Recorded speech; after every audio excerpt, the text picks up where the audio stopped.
فضيلة الشيخ، أيهما أفضل، مكة أو المدينة؟ وكيف كان الهدي النبوي في ذلك؟ الرسول صلى الله عليه وسلم يحب مكة أو المدينة؟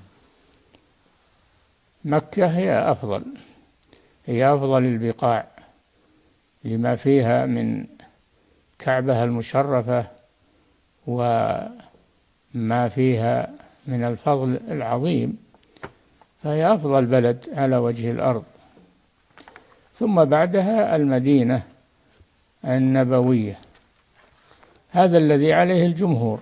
بعض العلماء يفضل المدينة على مكة، ولكن الراجح أن مكة أفضل من المدينة، لقوله صلى الله عليه وسلم لما خرج مهاجرا من مكة وقف صلى الله عليه وسلم والتفت إلى مكة وقال: والله إنك لا أحب البقاع إلي، ولولا أن قومك أخرجوني منك ما خرجت. نعم. الإجابات المختصرة لمعالي الشيخ صالح بن فوزان الفوزان.